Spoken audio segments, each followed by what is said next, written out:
కలుగునుగాక.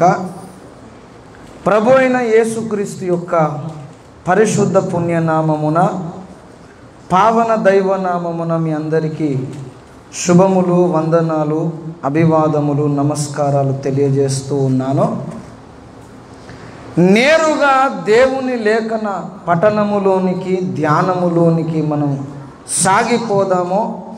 హెబ్రీయులకు రాసిన పత్రిక 7వ అధ్యాయము. అపోస్తులుడైన పౌలు భక్తుడు హెబ్రీయులకు రాసిన పత్రిక 7వ అధ్యాయము 2వ వచనము మొదటి భాగాన్ని నేనే చదువుతాను. దయచేసి బైబిల్ గ్రంథం ఉన్నవారు నాతో పాటు ఏకీభవించి చదవవలసిందిగా విన్నపం. ఎవడు కలిసికొని అతనిని ఆశీర్వదించెనో, ఎవనికి అబ్రహాము అన్నింటిలో 10వ వంతు ఇచ్చెనో, ఆ షాలేము రాజును మహోన్నతుడగు దేవుని యాజకుడైన మెల్కిసెదకు నిరంతరము యాజకుడుగా ఉన్నాడు. చిన్న మాట ప్రార్థన చేసుకుందాం. పరిశుద్ధాత్మ దేవుడే మనకు బోధకుడై, ఆయనే బోధకునిగా, రబ్బునిగా మన మధ్యలోనికి విచ్చేసి మనతో మాట్లాడలాగున చిన్న మాట ప్రార్థన చేసుకుందాం.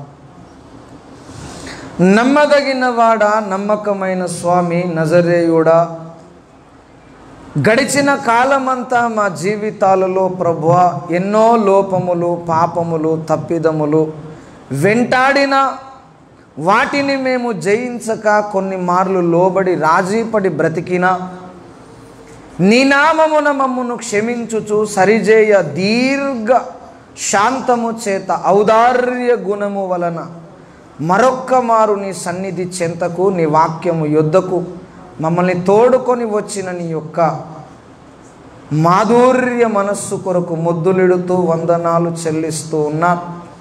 నీ లేఖనం పక్షంగా నిలవబడిన నీ దాసుడు, నీ కుమారుడు, అల్పుడు, అయోగ్యుడు, అజ్ఞాని అయ్యుండగా నీవే నీ దాసుని తల మీద అచ్చము ఒలీవ నూనెను పరలోకము నుండి విడుదల చేసి పరిశుద్ధాత్మ తండ్రి నీ నోటి బూరగా మాత్రమే వాడుకొని నా నోట నీ మాటల ఊటను ఉబికింపజేసి నాతో మాతో అందరితో మాట్లాడమని నిన్ను స్తుతిస్తూ ఉన్నా. నీవు మాట్లాడొచ్చు ఉండగా నీ దాసుడైనా నీ పిల్లలైనా ఎవరు ఇది పరిశుద్ధాత్మ దేవుని స్వరము కాదని ధిక్కరించే దుష్ట మనస్సు అపవాది తేకుండా మా మదిలో అది ఏమాత్రము చోటు చేసుకోకుండా నీవు జాగ్రత్త వహించి మా హృదయములను, మనస్సులను నీ ఆధీనమందుంచుకొని నాతో మాతో మాట్లాడి ముచ్చటించి మా బ్రతుకులను ధన్యకరము చేసి మహిమ పొందమని యేసు నామమున ప్రార్థించి మరొలిడి వేడుకుంటున్నాం పరమ తండ్రి, ఆమేన్. దేవుని పరిశుద్ధ నామానికి మరి ఒకసారి స్తుతి, మహిమ, ఘనత కలుగునుగాక. ప్రియులారా, దేవునిని గూర్చి భక్తులు అనేక సందర్భాలలో అనేక విషయాలను మన కొరకు లిఖించి పెట్టారు, ప్రస్తావన తెచ్చారు, ప్రచురము చేశారు, గ్రంథస్థం చేశారు. అందులో ఒక ప్రాముఖ్యమైన విషయాన్ని నేడు మనం జ్ఞాపకం చేసుకుందాం. 115వ సంకీర్తన 13వ చరణాన్ని ఒకసారి చదవగలిగితే మనం ఒకసారి తిలకిద్దాం. 115వ సంకీర్తన 13వ చరణం. పిన్నలనేమి పెద్దలనేమి తన యందు భయభక్తులు గల వారిని యెహోవా ఆశీర్వదించు. దేవుడు పక్షపాతి కాదు, దేవుడు పక్షపాతి కాదు, పక్షపాతము చూపేవాడు కాదు. ఇదే మాటను ఒకసారి చూడండి. అపోస్తుల కార్యములో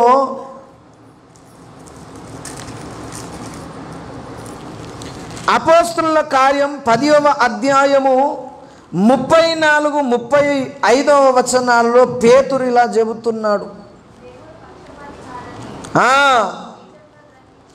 ప్రతి జనములో ఆయనకు భయపడి నీతిగా నడుచుకొను వానిని ఆయన అంగీకరించు. ఏ భేదము లేదు, అందరూ పాపము చేసి దేవుడు అనుగ్రహించు మహిమను పొందుకోలేక, అందుకోలేక, సంపాదించుకోలేక, దరికి చేరలేక ఉన్నారు అని లేఖనం చెప్తుంది. అదే వాక్యము ఏం చెప్తుందంటే, దేవుడు పక్షపాతము లేకుండా అందరినీ ఆశీర్వదించ మనస్సు కలిగిన వాడు. పిన్నలను ఆశీర్వదిస్తాడు, పెద్దలను ఆశీర్వదిస్తాడు. స్త్రీలని భేదము లేదు, పురుషులని వ్యత్యాసము చూపడు.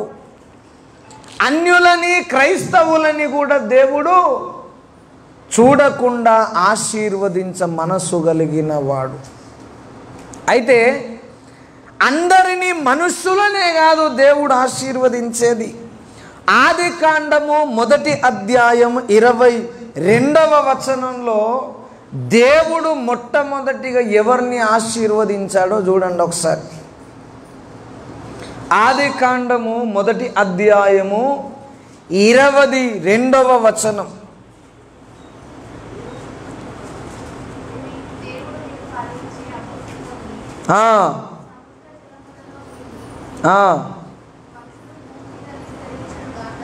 వాటిని ఆశీర్వదించెను అన్నాడు.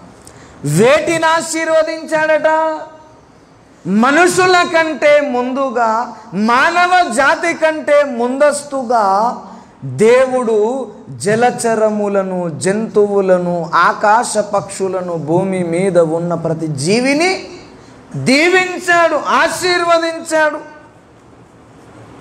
అందుకే పక్షులైనా, జంతువులైనా, జలచరములైనా అవి ఎన్ని విపత్తులు కలిగినా మనకవి అందుబాటులో ఉంటవి, దొరుకుతవి, అభివృద్ధి చెందుతవి. ఎందుకు?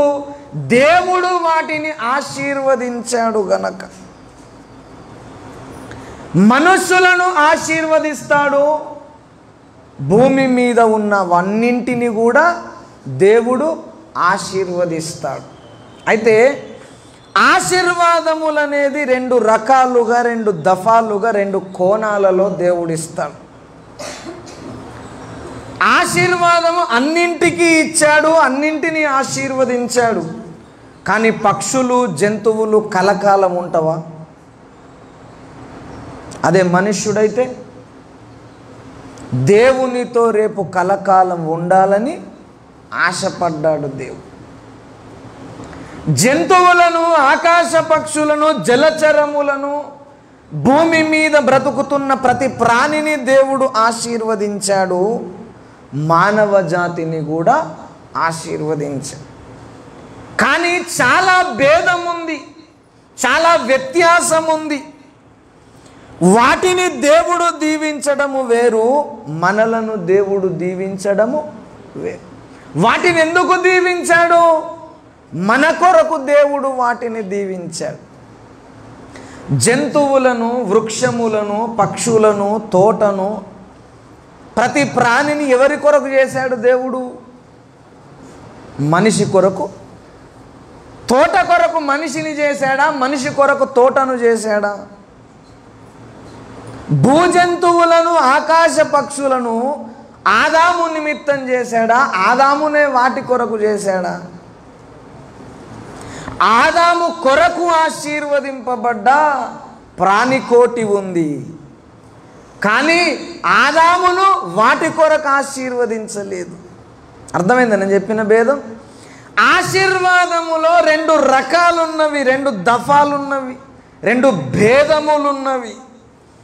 మన కొరకు మిగతా వాటిని ఆశీర్వదించడం వేరు, దేవుని కొరకే మనలను ఆశీర్వదించడము వేరు. మన కొరకు ఇతరులను ఆశీర్వదిస్తాడు, అది వేరు విషయం. కానీ దేవుని కొరకే మనలను దేవుడు ఆశీర్వదిస్తాడు, అది మహోన్నతమైనది. అందరికీ ఆశీర్వాదమే, అంతటా ఉండేది ఆశీర్వాదమే, దైవాశీర్వాదమే. కానీ ఆ ఆశీర్వాదములో అగాధము కంటే చాలా వెడల్పు ఎడము ఉన్నది. ఒకనాటికి ఈ భూగ్రహము భూగోళము లయమైపోతుంది. అందులో జంతువులు పక్షులు ప్రాణులు చచ్చిపోతాయి. కానీ మనుష్యుడు దేవునితో కలకాలం కలిసి ఉంటాడు. అయితే ప్రియులారా, దేవుడు మనలను ఆశీర్వదించడము వేరు, మన చుట్టూరా ఉన్న మానవ జాతిని కావచ్చు, ప్రాణకోటిని కావచ్చు, జీవరాశులను కావచ్చు దీవించడము వేరు. ఏం చెప్పాను మర్చిపోవద్దు. ఇతరత్ర ప్రాణులను ఎందుకు ఆశీర్వదించాడు దేవుడు? అయ్యో, తెలుగు వస్తారా? నా భాష అర్థమవుతుందా? ఇతరత్ర ప్రాణకోటిని ఎందుకు దీవించాడు? మన కొరకు, అవునా? మరి మనల్ని ఎందుకు దీవించాడు? దేవుని కొరకు అంటున్నా. హల్లెలూయా. అయితే ప్రాణికోటిని దీవించినట్టు దీవించిన దీవెన మనలను ఏలుతుందా? దేవుని కొరకు మనము దీవించబడే దీవెన మన మీద ఏలుతుందా అనేది మన బ్రతుకులో మనం ఒకసారి పరిశీలన చేసుకో. అంతా దీవెనే, అంతా దైవాశీర్వాదమే. కానీ దేవుని కొరకు ఆశీర్వదింపబడే ఆశీర్వాదం మన జీవితంలో ఉండాలి. ఎలా ఉంటుందో ఒక్క మాటలో చెప్పి నేను ముగిస్తాను. చూడండి, దేవుడు అబ్రహామును కలుసుకున్నాడట. మూలవాక్యంలో ఏమన్నాడు? ఎవడు ఆయనను కలుసుకొని అతనిని ఆశీర్వదించెనో. దేవుడు మనల్ని కలుసుకున్నాక ఆశీర్వదిస్తాడు. కలవక ముందు దీవించే దీవెన వేరు, దేవుడు మనలను కలిసిన తర్వాత దీవించే దీవెన ఆశీర్వాదం వేరు. ఎప్పుడు కలుసుకుంటాడు? మరి ఎప్పుడు దీవిస్తాడు దేవుడు అంటే, దేవుడు ఎప్పుడు అబ్రహామును కలుసుకున్నాడో ఒకసారి చూద్దాం. ఆదికాండము 14వ అధ్యాయము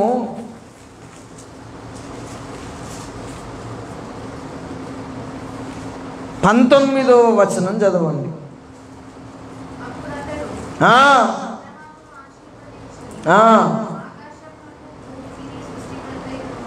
సర్వోన్నతుడైన దేవుని వలన అబ్రహాము ఆశీర్వదించబడునుగాక.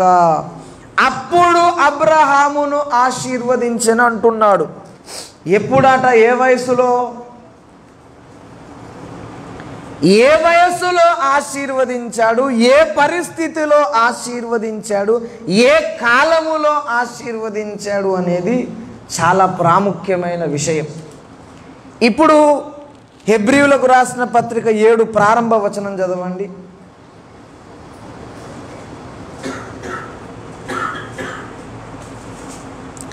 రాజులను సంహారము చేసిన తరువాత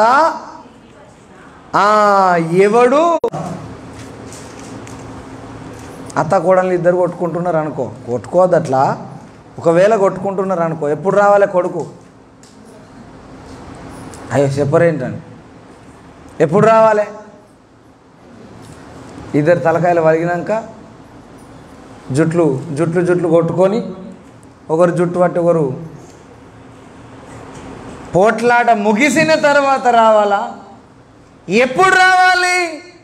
గొడవ ఆరంభమవుతుందన్నప్పుడే, సమస్యలో ఇద్దరు ఉన్నప్పుడే, లేదా మన అనుకున్న వారు సమస్యలో ఉన్నప్పుడే రావాలి, ఆశీర్వదించాలి.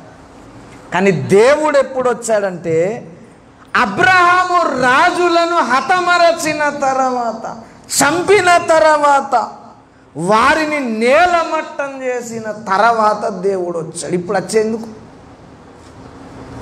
అవునా కాదా? ఇప్పుడు మనకు సమస్య తీరినాక యేసయ్య ఎందుకండి?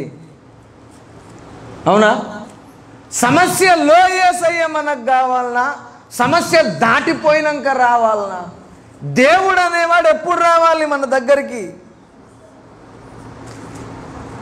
మానవ సమాజం యొక్క, భక్తుల యొక్క ఆలోచన ఎట్లుంటుందంటే, నాకు చేతగానప్పుడే నా దేవుడు నా దగ్గరకు రావాలా. నేను పోట్లాడుతున్నప్పుడు, యుద్ధం చేస్తున్నప్పుడు, ఓడిపోతున్న పరిస్థితిలోనే దేవుడు నా యొద్దకు రావాలని మనం ఆశిస్తాం. కానీ అబ్రహాము దగ్గరకు దేవుడు అలా రాలేదు. అసలు అబ్రహాముకు శత్రువులు ఎవరు? అబ్రహాము చాలా మిత్ర స్వభావము కలిగిన వాడు, స్నేహభావ్యత ఉండినవాడు. ఆయనకెవరితో శత్రుత్వం లేదు. అసలు ఆయనకు శత్రువులు ఎక్కడి నుండి తయారయ్యారంటే లోతును తెచ్చుకున్నాడు. ఎవరు?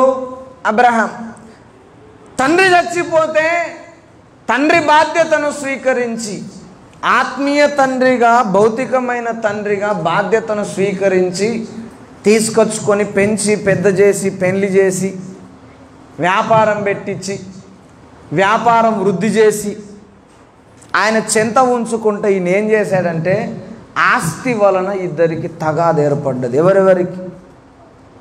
ఎవరెవరికి?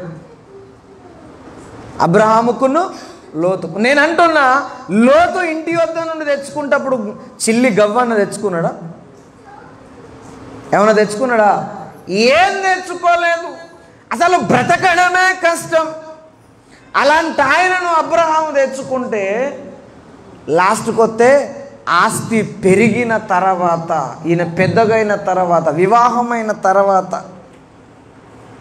ఆస్తి వలన తగాద ఏర్పడ్డది. అబ్రహాముకు దూరం అయిపోయాడు. ఒక ఆత్మీయుని దూరం చేసుకున్న, ఏ ఆస్తిని చూసి దూరం చేసుకున్నాడో అదే ఆస్తి మీద నలుగురు శత్రువులు కన్నేశారు. హల్లెలూయా. అర్థమైంది నేను చెప్పింది? అబ్రహామును ఆస్తి కొరకు, అబ్రహామును ఐశ్వర్యం కొరకు, అబ్రహామును ఈ భూమి మీద ఉన్న తుచ్చమైన దీవెనలా కనబడే వాటి కొరకు ఒక కన్న తండ్రిని, ఆత్మీయుణ్ణి వదులుకున్నాడని చెప్తున్నా. పోనీ వదులుకుంటే మంచిగా బ్రతికిండా? అదే ఆస్తిని నలుగురు రాజులు కన్నేసి ఆయన ఆస్తిని పూర్తిగా దోచుకొని పోయారు. లోతు భార్యను, ఆస్తిని పూర్తిగా దోచుకొని పోయారు. ఇప్పుడు మళ్ళీ ఎవరు వచ్చిండ్రు?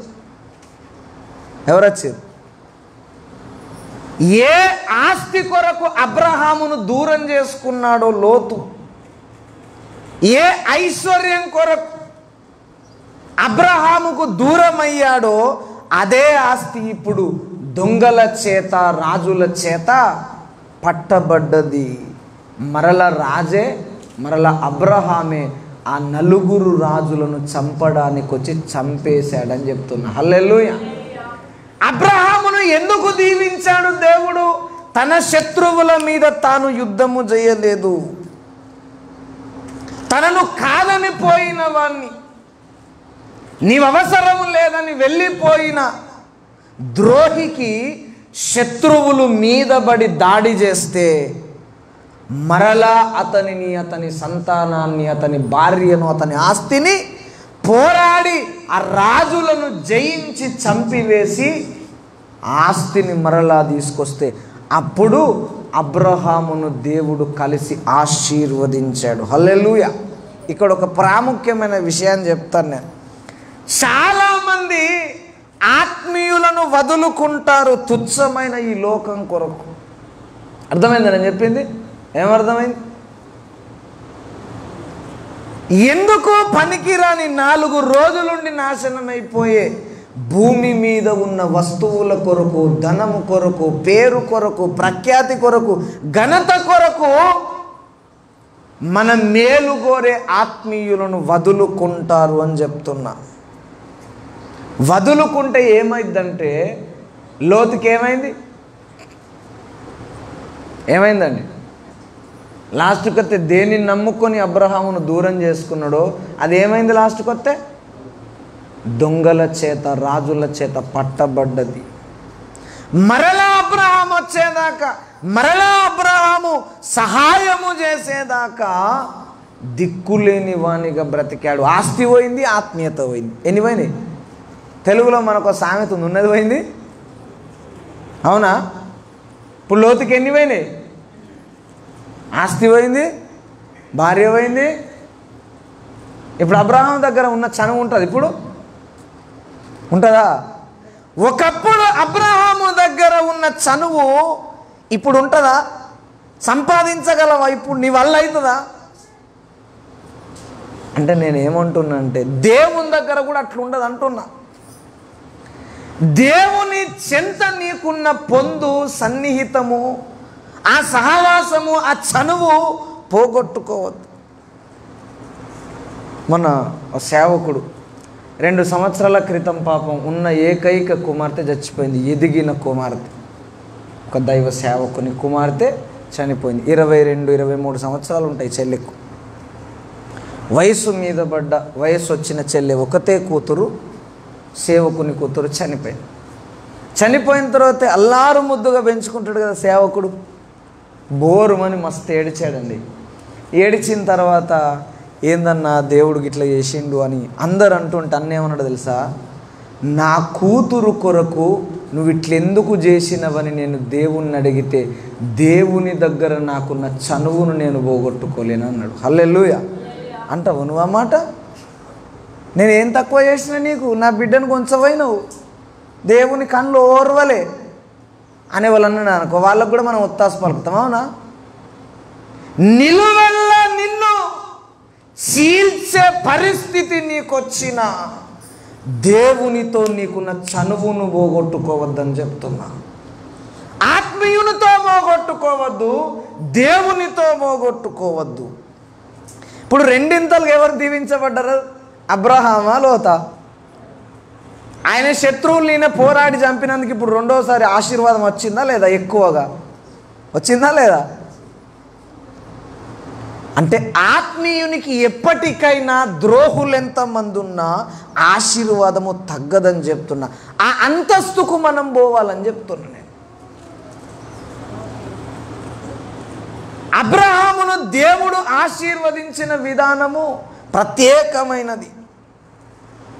లోతు ద్రోహము చేసి వెళ్ళిపోతే, నష్టపోతే లోతును ప్రేమించి గుండెలకు హద్దుకొని, అసలు లోతు పంపించలేదు తెలుసా? లోతు చెప్పలేదు, ఎవరో వచ్చి లోతు యొక్క భార్యను, ఆస్తిని వేరే రాజులొచ్చి దోచుకుపోయారంటే అప్పటికప్పుడు 300 మంది సైన్యాన్ని సిద్ధపరచుకొని వెళ్ళి 4 రాజులను హతమరిచచ్చాడండి ఆయన అని చెప్తున్నాను.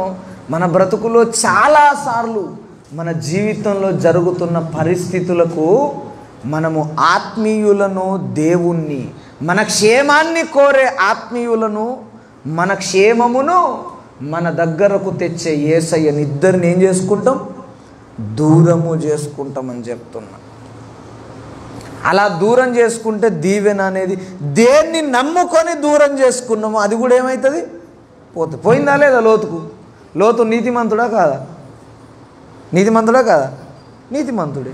మన నీతిమంతుడైన లోతు దేన్ని వెంబడించి ఒక మంచి భక్తుణ్ణి, ఆత్మీయ భౌతికమైన తండ్రిని, పోషకుణ్ణి వదిలాడో చివరికి వస్తే అది కూడా దూరమైపోయిందని చెప్తున్నా. మనకు ఆశీర్వాదం రావాలంటే ప్రియులారా, మనము దేవుని దగ్గర మనకున్న చనువును పెంచుకోవాలి తప్ప తరిగించుకోవద్దు. ఏ పరిస్థితి అన్నా రాని,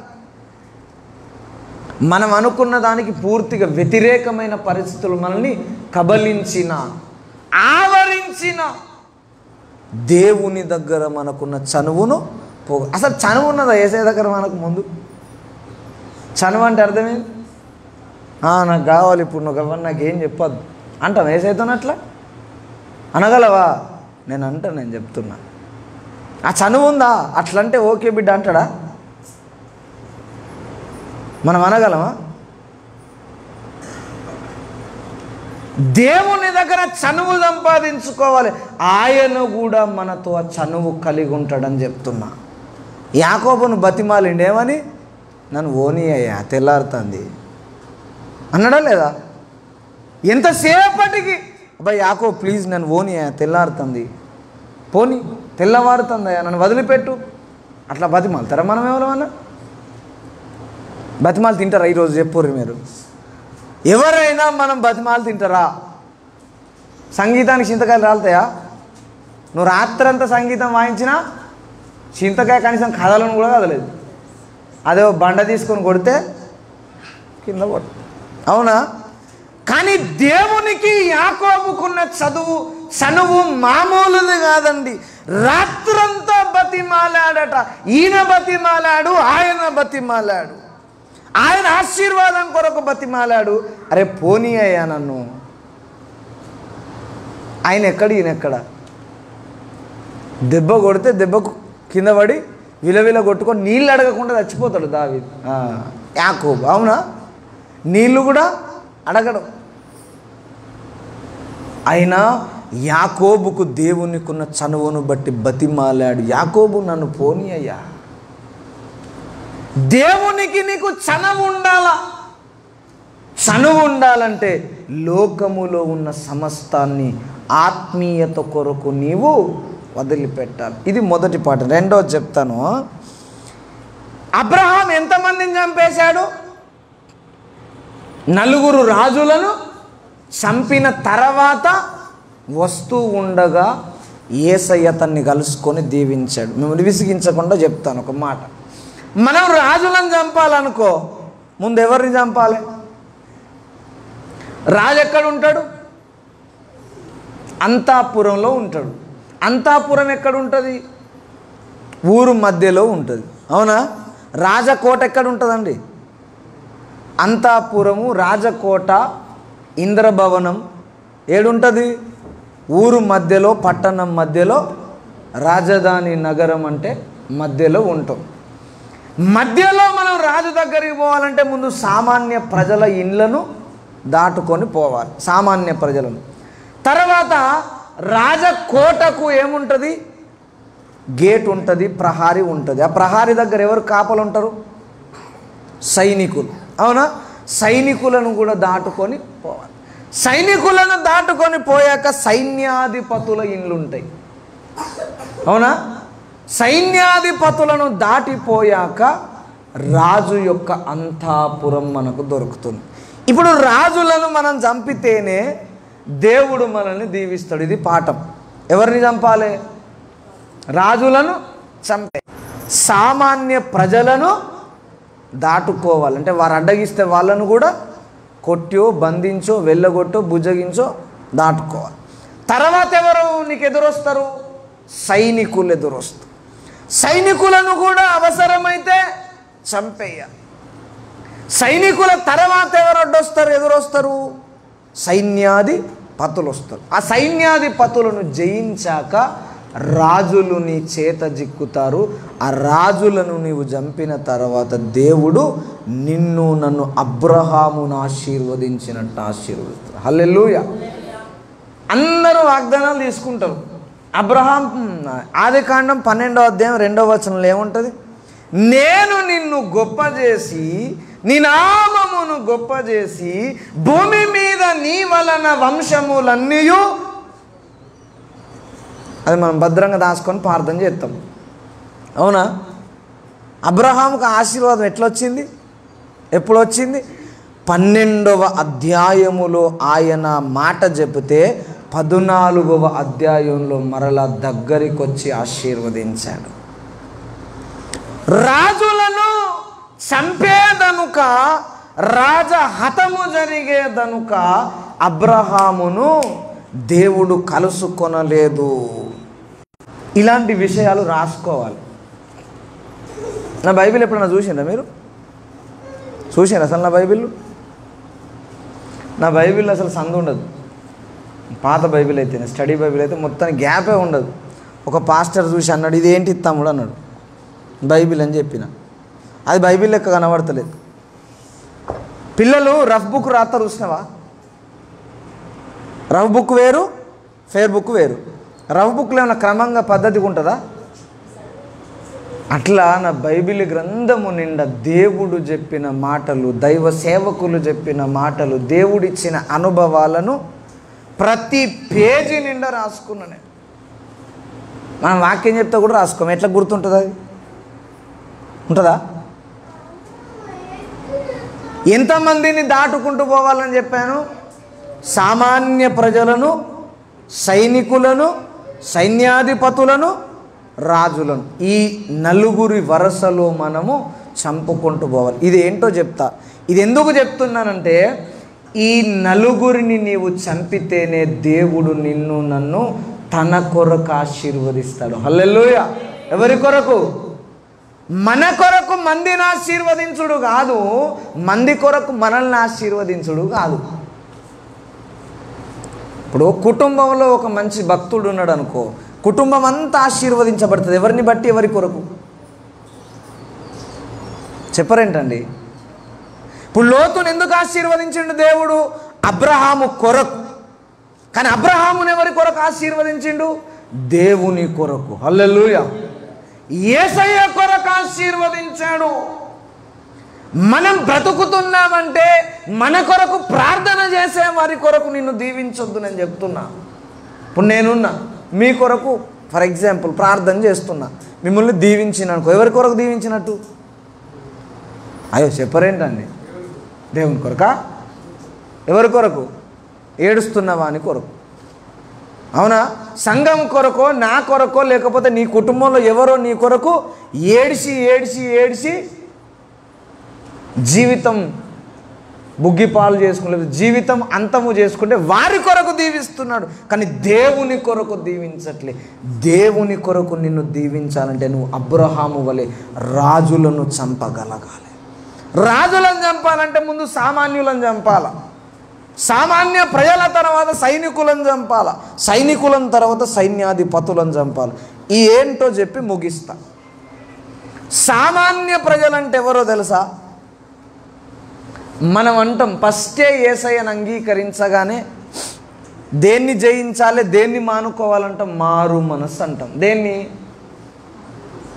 తాగుడు మానాలి, వ్యభిచారం మానాలి, విగ్రహారాధన మానాలి, లోక సహవాసం, సినిమాలు, సీరియళ్ళు, బూతులు మాట్లాడాలి. నేను అంటున్నా, ఇవి లేనోళ్ళు లేరా? భూమి మీద బ్రాహ్మణ్స్ ఉన్నారు, బూతు మాట్లాడంగా ఎప్పుడన్నా నిన్నవా? ఎప్పుడన్నా కళ్ళు కాంపౌండ్ కూడా కనబడ్డా బ్రాహ్మణ్ ఆయన? కొన్ని మటన్ షాప్ కూడా కనబడ్డా? వాళ్ళు కూడా సామాన్యమైన జనములను జయించగలరు. అది పెద్ద విషయం కాదు. మనం మారు మనసు అంటే ఏమనుకుంటాను? ఇవన్నీ ఏంటిది? తాగుడు, వ్యభిచారము, జూదము, దొంగతనము, అబద్ధము, లోక స్నేహం మానడం. వీటికే మనం ఏం ఫీల్ అవుతాం? ఎవరిని దాటుకొని వచ్చినాం ఇప్పుడు మనం? సామాన్యులను ఎవడైనా దాటుకొని వస్తాడు, రాడా? సామాన్యులను దాటుకొని మనం మొత్తం సాధించినాం అనుకుంటాం, ఇంకా ఆడదాకా రాలే.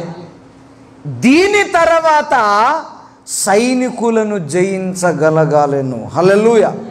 సైనికులు అంటే ఎవరు అనుకుంటున్నారు మీరు? ఇప్పటిదాకా మనం ఎవరిని జయించినాం?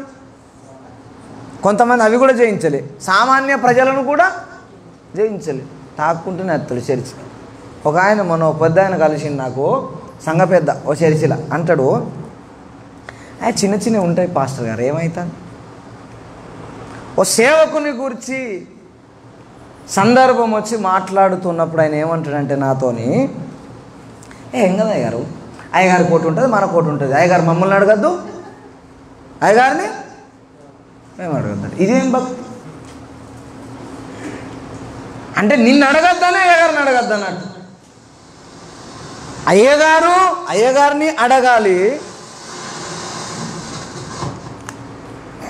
అయ్యగారిని నీవు అడగగలగాలి, నిన్ను అయ్యగారు అడగగలగాలి. తప్పుల తడక సంఘం ఎందుకండి? ఇది ఏం కార్ఖానా? పరిశుద్ధ దైవ నిలయం. ఇక్కడ ఏం జరుగుతుంది? పరిశుద్ధీకరణ జరుగుతుంది. పరిశుద్ధీకరణ జరగనప్పుడు వేస్ట్ అని చెప్తున్నా నేను. సంఘములో పరిశుద్ధీకరణ అనే కార్యక్రమము జరగకపోతే నీ టైం దండగా, నా టైం దండగా. ఈ టైం దేనికన్నా వినియోగించుకుంటారు, డబ్బులు వస్తాయి కదా, రావా? నాకు వస్తాయి, నీకు వస్తాయి. మరి ఎందుకు? రెంటికి చెడ్డ రేవడు అన్నట్టు ఎందుకు అంటే అట్లున్నారన్నమాట. అంటే సంఘ పెద్దలు అంటే వాళ్ళు ఏం చేసినా ఏమనద్దా? పాస్టర్ ఏం చేసిన ఏమనద్దా?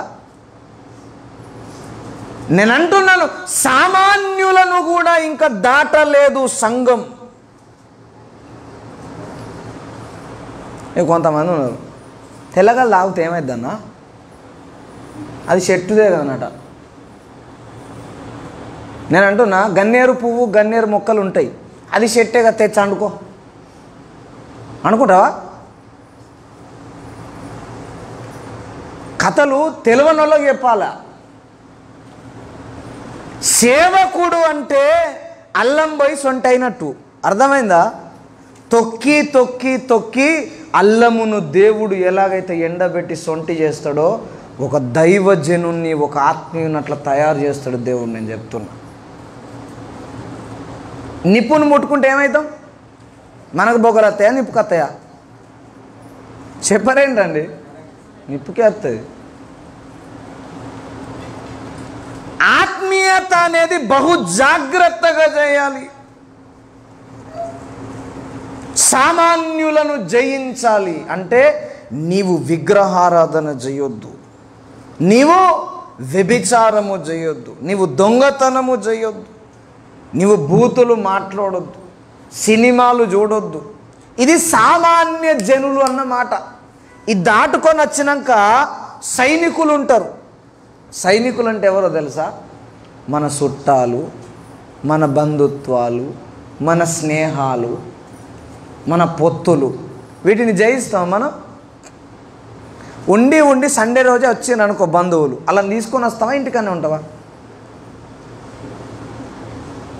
యథార్థం గుండెమే చేసుకొని చెప్పుర్రి. రాక రాక వచ్చిండ్రన్నా అంటే నువ్వు ఎవరిని చంపలే ఇప్పుడు? ఇంకా అర్థమైందా నేను చెప్పింది? సైనికులనే నువ్వు చంపని వానివి రాజు దాకా పోతావు ఎన్నటికన్నా? అంతాపురం ఎన్నడని అడుగు పెడతావా నీ బతుకులో? అంటే ఇంకా నేర్చుకోవాల్సింది ఎంత ఉంది? ఎక్కడ ఆగిపోయినాం మనం? పట్టణము గవిని వద్ద ఆగిపోయాం. పట్టణంలో ఎప్పుడు చేరుతావు? బంధుత్వాలను లెక్క చేయొద్దని చెప్తున్నా. కన్న తండ్రిని పోగొట్టుకొని కూడా ప్రయాణాన్ని ఆపలేదు అబ్రహాం. ఎంత నిందలు వచ్చినాయి తెలుసు అబ్రహాముకు?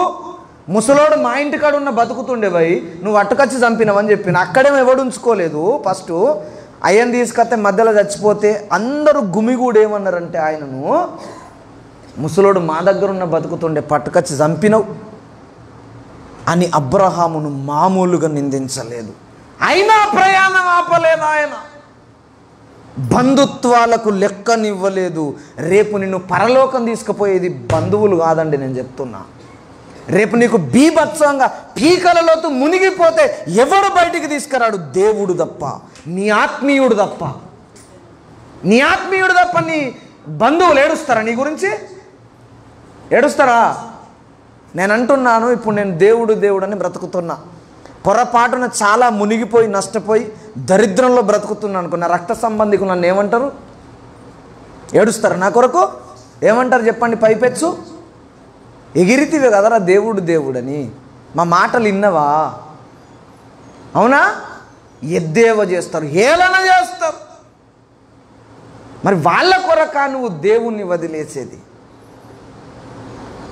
ఎవడెక్కడన్నా పోని నేను చెప్తున్నా, దేవుని కొరకు నీవు సైనికులను చంపగలగా, బంధుత్వాలను చంపే మనస్సు నీకు వచ్చేదాకా నీవు దేవుని వలన ఆశీర్వదించబడలేవు, దేవుని కొరకు ఆశీర్వదించబడలేవు. ప్రాముఖ్యమైన విషయాన్ని మర్చిపోవద్దు. ఆశీర్వాదం ఎన్ని రకాలు? ఎన్ని రకాలు? 2 రకాలు. అందరికీ ఉంటుంది ఆశీర్వాదం, భక్తి చేసే వాళ్ళందరికీ. కానీ ఎన్ని రకాలు? భక్తుని కొరకు, కుటుంబములో ఒక వ్యక్తి కొరకు నువ్వు ఆశీర్వదించబడడం వేరు, దేవుని కొరకే ఆశీర్వదించబడడం వేరు. దేవుని కొరకు ఆశీర్వదించబడాలంటే సామాన్యులను మనం అందరం చంపేసినాం, ఓకేనా? దాదాపుగా ఈ సామాన్య మనుషులను జయించాం, బయటకు వచ్చాం, ఎదురించాం. విగ్రహారాధన లేదు, వ్యభిచారం లేదు, దొంగతనం లేదు, తాగడం అనే వ్యసనం మనకు లేదు, చెడ్డ అలవాట్లు లేవు, మానుకున్నాం. తర్వాత సైనికులను చంపాలంటే నీ బంధుత్వాలను, బంధకాలను, బాంధవ్యములను నీవు చంపగలగాలి. తర్వాత ఎవరు వస్తారు? ఎవరు వస్తారు? సైన్యాధిపతులు వస్తారు. సైన్యాధిపతులు అంటే ఎవరు మరి? ఇక్కడ దాకా వచ్చి చాలామంది, నేను చెప్తున్నా, ఇశ్రాయేలీలలో ఎర్ర సముద్రం దాటిన వారు ఈ సైన్యాధిపతులను చంపకయ్యే చాలామంది అరణ్యంలో రాలిపోయారని చెప్తున్నా.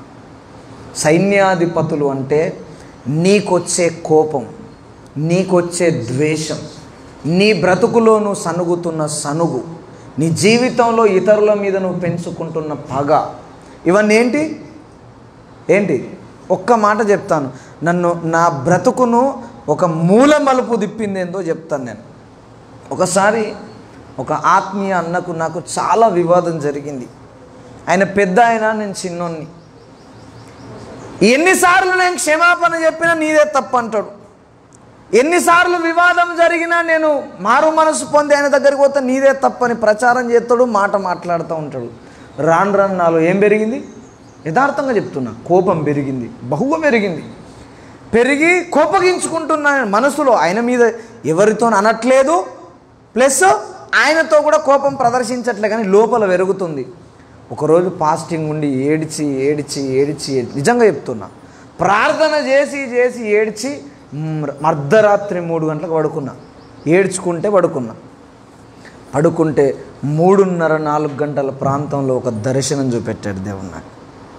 ఏంటంటే ఒక బలిపీఠం ఉంది, ఆ బలిపీఠం మీద ఒక గొర్రె పిల్ల కాలుతూ ఉంది, దానికి ఎదురుగా నేను మోకరించి ఏడుస్తున్నా.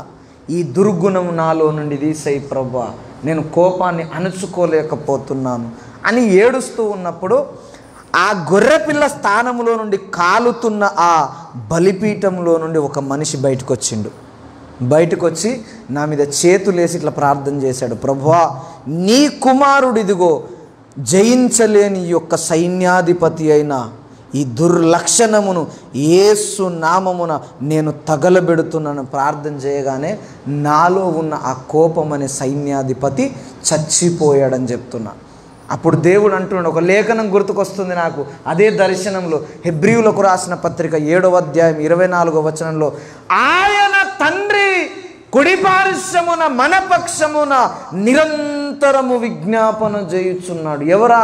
బలిపీఠం నుండి లేచొచ్చిన ఆయన ఎవరు? యేసు ప్రభు. హల్లెలూయా. మన కొరకు ఎవరు లేచొచ్చారండి? పక్కోడు లేచొస్తాడా? మనం ప్రార్థన చేసి ఏడితే పక్క విశ్వాసం వస్తుందా మన దగ్గరికి?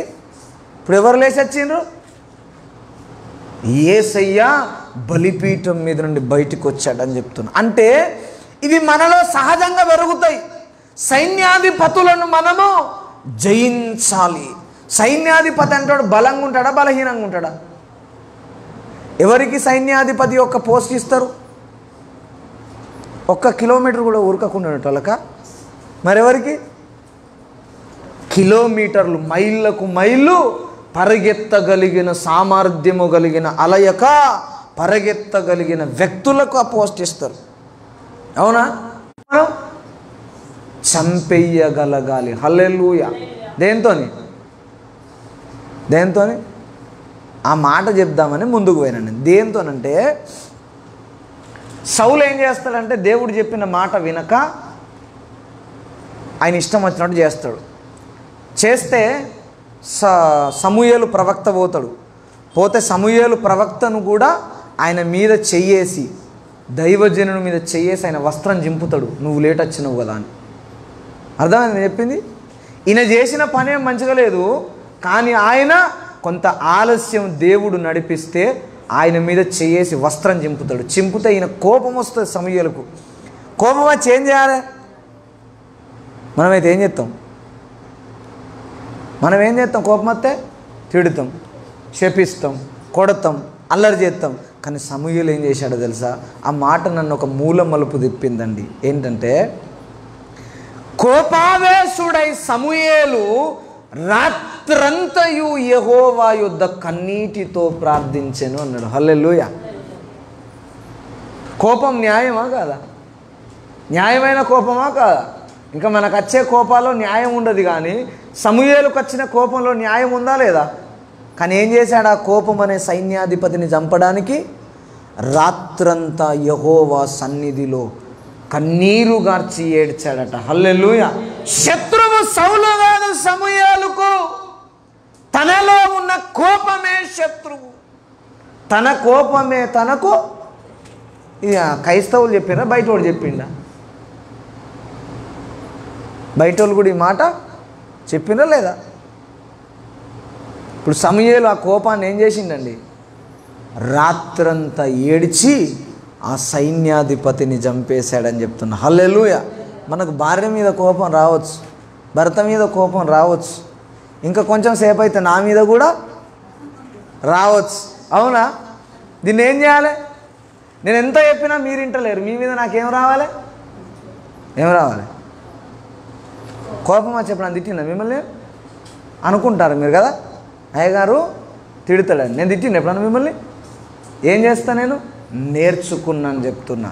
మీరు ఏ విధంగా ప్రవర్తించినా, ఒకవేళ నాకు మీ మీద కోపం వస్తే దేవుని సన్నిధిలో నేను ప్రార్థించి దానిని జయించడానికి ప్రార్థన చేస్తాను చెప్తున్నా. సైన్యాధిపతులు అంటే ఏం చెప్పినా కోపము, ద్వేషము, సనగడము, మనం ఇతరుల మీద పెంచుకునే పగ. ఎవడన్నా కానీ ఏ ద్రోహం అన్నదేని నీకు వాళ్ళ మీద ఈ 4 లక్షణాలు నీలో పెరుగుతున్నాయంటే ఆ సైన్యాధిపతి నిన్ను చంపుతున్నాడు. రాజు దగ్గర చేరుకుంటావు ఎప్పటికన్నా? దీవించబడతావను. దేవుని కొరకు భూమి మీద ఒక్కసారన్న దేవుని కొరకు ఆశీర్వదింపబడాలి నువ్వు. హల్లెలూయా. ఒక రోజైనా ఆశీర్వదించబడాలి దేవుని కొరకు నువ్వు. అంటే రాజులను టచ్ చేయాల, రాజులను హతమరచాల. సామాన్య ప్రజలను మనము కొంత దాటొచ్చాం, దేవునికి స్తోత్రం. తర్వాత అప్పుడప్పుడు కింద మీద పడుతున్నాం, బంధువులను బంధుత్వాలను జయించడానికి అటు ఇటు అవుతున్నాం కింద మీద. అవునా? అది కూడా ఏం చేయాలా? జయించాల. మూడవది ఏంటిది ప్రాముఖ్యంగా? మనలో ఇవి పెరుగుతలేవా చెప్పు, గుండె వేసి వేసుకొని చెప్పారు. మన కుటుంబాలలో మనకు ద్రోహం చేసిన వాళ్ళు ఉన్నారు, మన బంధువులలో ద్రోహం చేసిన వాళ్ళు ఉన్నారు. వాళ్ళని చూస్తే మనకేమనిపిస్తుంది? ఒళ్ళంతా కిరోసిన్ పోసి నిప్పంటించుకుంటే ఎట్లా మొత్తుకుంటారో అట్లా మండుతూ ఉంటుంది మనకు. అవునా? ఇది ఎవరికి నష్టం? నాకైనా నీకైనా. వీటిని ఏం చేయాలి మనం? భార్య అస్సలినది చెప్తే బిల్కులినది, మనం ప్రార్థన చేస్తే ఇంకెక్కువ అవుతుంది కానీ తక్కువ కాదు. అప్పుడు ఏం చేయాలి? ఏం చేయాలండి? ఏం చేయాలి? మనలో పెరుగుతున్న కోపాన్ని, ద్వేషాన్ని మనం చంపేయాలి. హల్లెలూయా. ఈ ఒక్క మాట చెప్తా. సైన్యాధిపతులను చంపిన తర్వాత ఎవరి దగ్గరికి పోతాం మనం? డైరెక్ట్ రాజు దగ్గరికి పోతాం. ఆ రాజులు ఎవరో చెప్పనా? నిజంగా చెప్తున్నా, ఈ రాజులను చంపిన వారు దేశానికి రాజు అవుతాడు. హల్లెలూయా. ఎవరికి? దేశానికి రాజు కాగలుగుతాడు. అసలు దావీదు ఎక్కడ పుట్టిండు, ఎక్కడ పెరిగిండు? ఆయనకేమన్నా రాజనీతి శాస్త్రం తెలుసా? ఆయనను రాజ్యంలోని కూడా రానియాలి అన్నదమ్ములు. అన్నలు రానిచ్చిండ్రా? ఆ గొల్యాతు 40 రోజులు తిరిగి ఎవడ్రా దమ్ముంటే మీరు రాండ్రా అంటే 40 రోజులు అటు ఇటు తిరుగుతున్నారు కానీ వానితో పోట్లాడు. 40 రోజులు విన్నాడు పాపం దావీదు. విని ఒక్కసారి చూసేద్దాం వాడిని అని పోతే అన్నలు ఏమన్నారు అంటే, యుద్ధం చూద్దామని, పాలాన్ని చూద్దామని గొర్రెలను ఇచ్చిపెట్టొచ్చినవా అన్నరా లేదా? అంటే ఆయనను కనీసం యుద్ధ నీతిలోనికి, యుద్ధ ధర్మంలోనికి వినడం రానిచ్చింది ఆయనను. కానీ ఆయన ఏమైండు? రాజులకు రాజైండు. హల్లెలూయా. ఎట్లయిండు మరి? రాజు కొడుకా కాదు, రాజ్య సైన్యంలో చేరలేదు, సైన్యాధిపతికి క్లోజ్ లేడు. ఎట్లయ్యాడు అంటే యేసయ్య వేటినైతే చంపాలని దేవుడు నేర్పాడో వాటినైనా జయించాడు. అబ్రహాము చరిత్ర తెలిసిన వాడాయన. అబ్రహాము 4 రాజులను చంపిన తర్వాత దేవుడు దీవించి రాజుగా చేశాడు. భూమికే రాజును, జాతులకు కాదు. దావీదు ఎంతమందికి రాజు అయిండు? కొన్ని జాతులకే, అన్ని జాతులకా? కానీ అబ్రహాము భూగోళానికి రాజు అని చెప్తున్నా. అంటే రాజు కావాలి అంటే మనము రాజులను చంపాలి. ఈ రాజులు ఎవరో చెప్తా. మొదటిది స్వచిత్తము అనే రాజు, రెండవది స్వనీతి అనే రాజు, మూడవది స్వమహిమ, నాలుగవది స్వఘనత. ఎన్ని ఉన్నాయి చెప్పండి? సొంత చిత్తం, అవునా? ఇప్పుడు ఒకదాని కొరకు మనం ప్రార్థన చేస్తున్నాం అనుకో, మనం లోపల ఒక పేపర్ ఆల్రెడీ ప్రింట్ చేస్తామా చేయవా? ఆల్రెడీ ప్రింట్ చేసి ఇది కొంచెం యేసయ్య దగ్గర పెట్టి యేసు నామములో నెరవేర్చబడును గాక అంట. ఇదేం చిత్తం? సొంత. నువ్వు చంపుతావు ఎప్పటికన్నా రాజును? మన బ్రతుకులో సొంత చిత్తం చచ్చింది ఎప్పుడన్నా? సొంత చిత్తం చచ్చిపోలే, అహము చచ్చిపోలే, స్వఘనత చచ్చిపోలే, స్వనీతి చచ్చిపోలే. మనం ఒక పని చేస్తే ఎంతమందికి తెలవాలి? చెప్పరేంటండి? మనం ఒక పని చేసామనుకో, ఎవరికన్నా సంఘంలో సహాయం చేసినాం, ఎంతమందికి తెలవాలి? అందరికీ తెలవాలి. తెలియకుండా పాస్టర్ చేసిండే అనుకో, చూసిన వాళ్ళకే చేసిండు. ఇది బైబిల్ ప్రకారమా, బైబిల్ విరుద్ధమా? ఇప్పుడు సంఘంలో ఒక వ్యక్తికి ఆపద ఉంది, ప్రార్థన చేయమని నాకు చెప్పిండు. ప్రార్థన చేసినా ఇంత నాకు ఉన్నదో లేదో సహాయం చేసిన.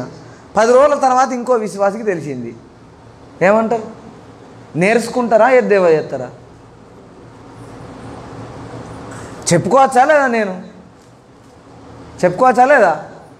కానీ కుడి చేత ఇచ్చింది ఎడమ చేతికి కూడా తెలియదు. ఎందుకన్నాడు తెలుసా ఆ మాట?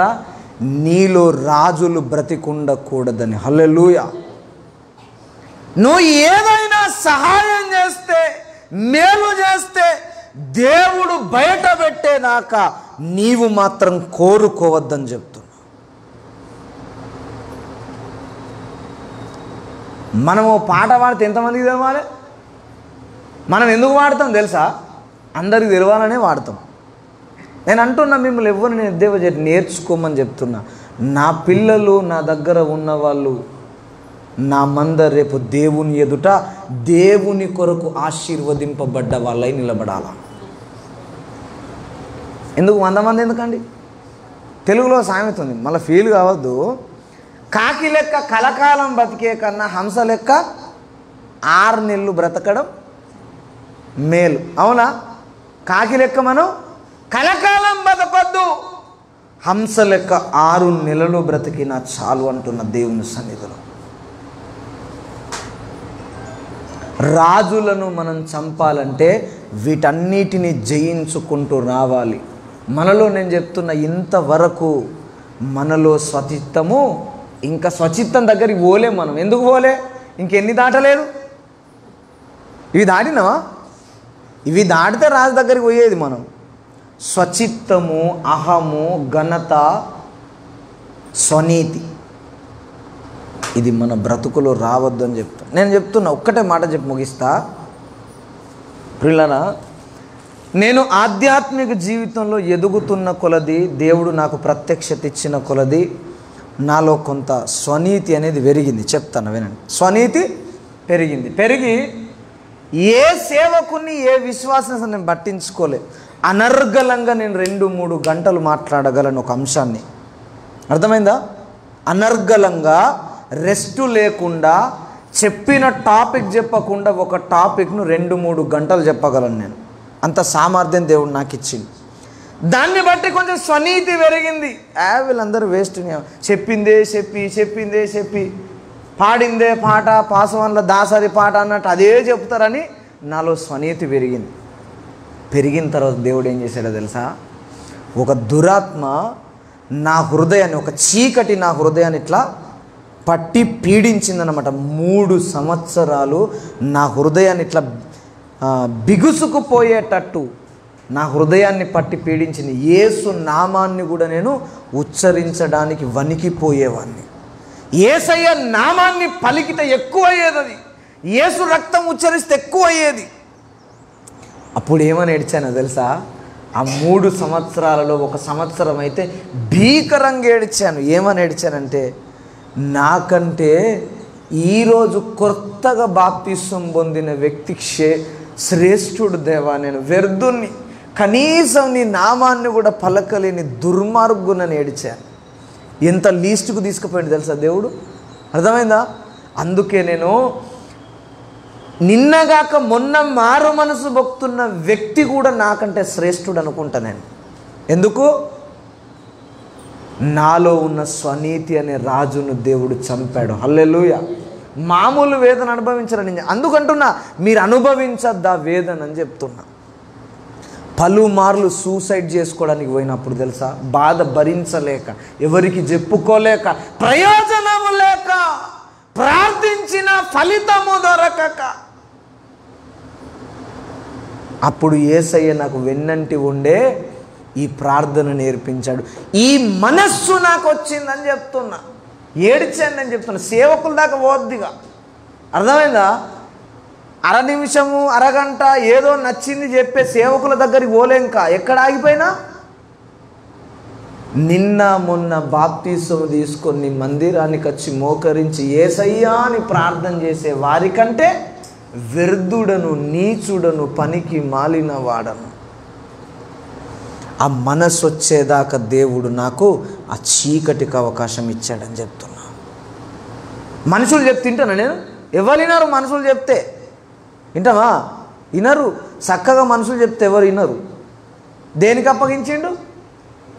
ఒక చీకటికి అప్పగిస్తే నా మనసు ఎంత నేలమట్టమైందో తెలుసానని చెప్తున్నా. అందుకే ఈరోజు నేను ఏమని గౌరవిస్తా తెలుసా?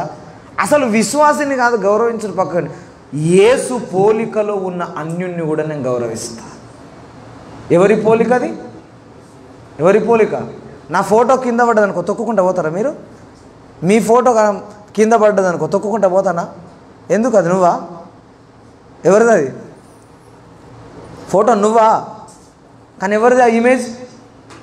నీది, నాది. మరి యేసయ్య ఇమేజే కదా అన్యుడు.